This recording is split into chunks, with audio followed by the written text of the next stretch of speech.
Сәлеметсіздер ме, құрметті оқырмандар? 2 сыныптың әдебиетті оқу сабағы. 99-шы сабақ. Бүгінгі сабақта 1-ші тапсырмадан 5-ші тапсырмаға дейін бірге орындайтын боламыз. Құрметті оқырмандар, каналға тіркелуді ұмытпаңыздар, лайк басыңыздар, каналға тіркеліп өз көмектеріңізді беріңіздер. Бүгінгі сабақтың тақырыбы Гулливердің саяхаты. Гулливер туралы мультфильм көрдің бе? Гулливер туралы мультфильм көрдім. Гулливер деген кім? Гулливер кеме жүргізушісі. 1-ші тапсырма. Гулливердің саяхаттары романынан үзіндіні түсініп оқы дейді. Қараша айының 5 күні. Сол жақтың жазы қарашада басталады екен. Ауа райы бұзылған үстіне бұзылып, теңіз бетін қою тұман басты. Осы уақытта кемеге таяу жерден бір жақпартас көрінді. Сұрапыл дауыл кемені ұршықша үйірген бойы айдап әкеліп, тұп-тура тасқа соқты да көзді ашып жұмғанша кеменің талқаны шықты. Экипаждан менімен 6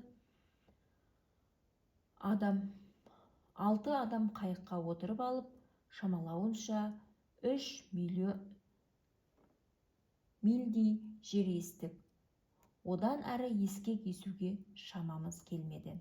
Өйткені кемеден тынбай жұмыс істегендіктен әбден қажып болдырған едік. Ескек есуді тоқтатып, жел мен толқынның ықпалына берілдік.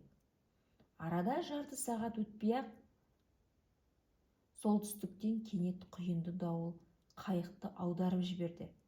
Өзіммен бірге қайыққа мінгендердің де сондай-ақ жартасқа шығып бас сауғалаған және кемеде қалғандардың да не күйге ұшырағанын білмеймін.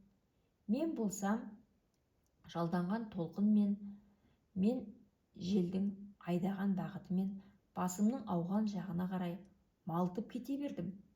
Аяғым жерге тиер ме екен деп әлденеше рет бойлап та қарадым. Тек суға батып, тұншыққаннан басқа нәтиже шықпады. Ақырында әбден дәрменім құрып, бұдан әрі толқынмен алыса алмайтын халге жеткен кезде дауыл да бәсеңсей түсті. Осы арада аяғымның ұшы жерге тиген тәрізді болды. Теңіз жиегі өте таяз, жайдақ екен. Суды жалдап жүріп отырып жағаға шықтым. Уақыт кешкі сағат 9-дің шамасы болды. Джонатан Свифтің әңгімесі екен. Ендеше ауа райы қай кезде бұзыла бастайды? Ауа райы қараша айының 5 күні бұзылады. Кеменің аударылуына не себеп болды? Кеменің аударылуына қою тұман себеп болды. Кемедегі аударылғаннан соң кемедегі экипаж қандай қиыншылыққа тап болды? Кемедегі экипаж құйынды дауылға тап болды. Гулливер жағаға қалай шықты? Гулливер суды жалдап жүріп отырып жағаға шықты. Енді түсіндірме сөздікке қарайық. Экипаж кеменің жеке құрамы. Мил қашықтық өлшемі. Ескек қайық жүргізу үшін суды есуге арналған сабы ұзын. Қалақшаға ұқсас құрал. Бұзау, қалау, қашу, қорғаныш іздеу, басын қорғау деген мағынаны білдіреді екен. 2-ші тапсырманы қарайық. Суретке қара, сұрақ тапсырманы орында. Мәтін мен суреттегі көріністе ұқсастық бар ма? Мәтін мазмұны суретте бейнеленген екен. Суретте берілген Гулливердің бейнесі қандай? Сипатта. Гулливер бойы ұзын, алып, шымыр денелі. Гулливерге ұқсас қандай кейіпкерлерді білесің?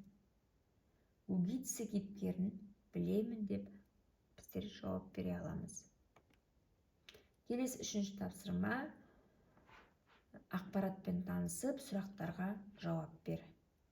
Джонатан, 1667-1745 жылдар өмір сүрген, Ирландияда дүниеге келген белгілі ағылшын жазушысы, ақын, сатирик. Оның «Бөшке ертегісі», «Кітаптар айқасы» тағы да басқа шығармалары «Бүркеншік» атпен шыққан. Ол 4 бөлімнен тұратын атақты Гулливердің саяхаттары атты кітаптың авторы. Бұл әлемде ең көп оқылатын классикалық туынды. Тағы қандай шетелдің балалар жазушысын білесің?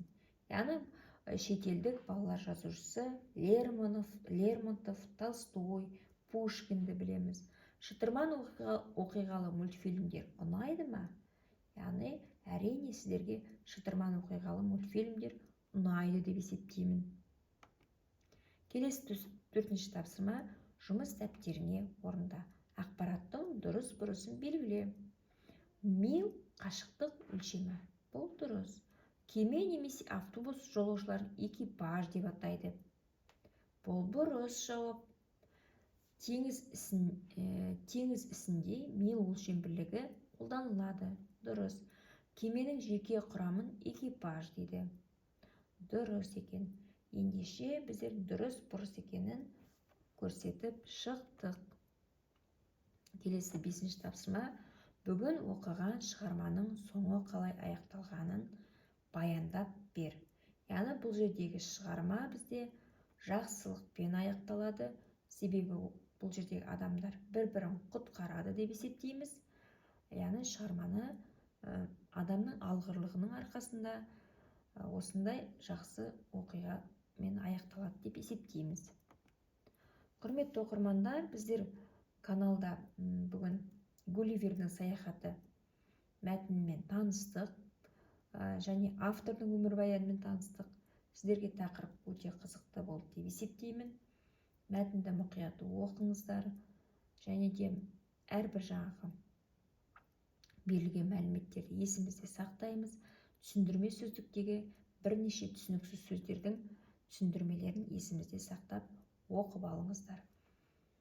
Сіздерге каналда тапсырмаларды бірге орындау түсінікті әрі нақты болатын болса, каналға тіркеліңіздер, лайк басыңыздар, каналға тіркеліп өз көмектеріңізді беріңіздер. Келесі сабақта кездескенше сау болыңыздар.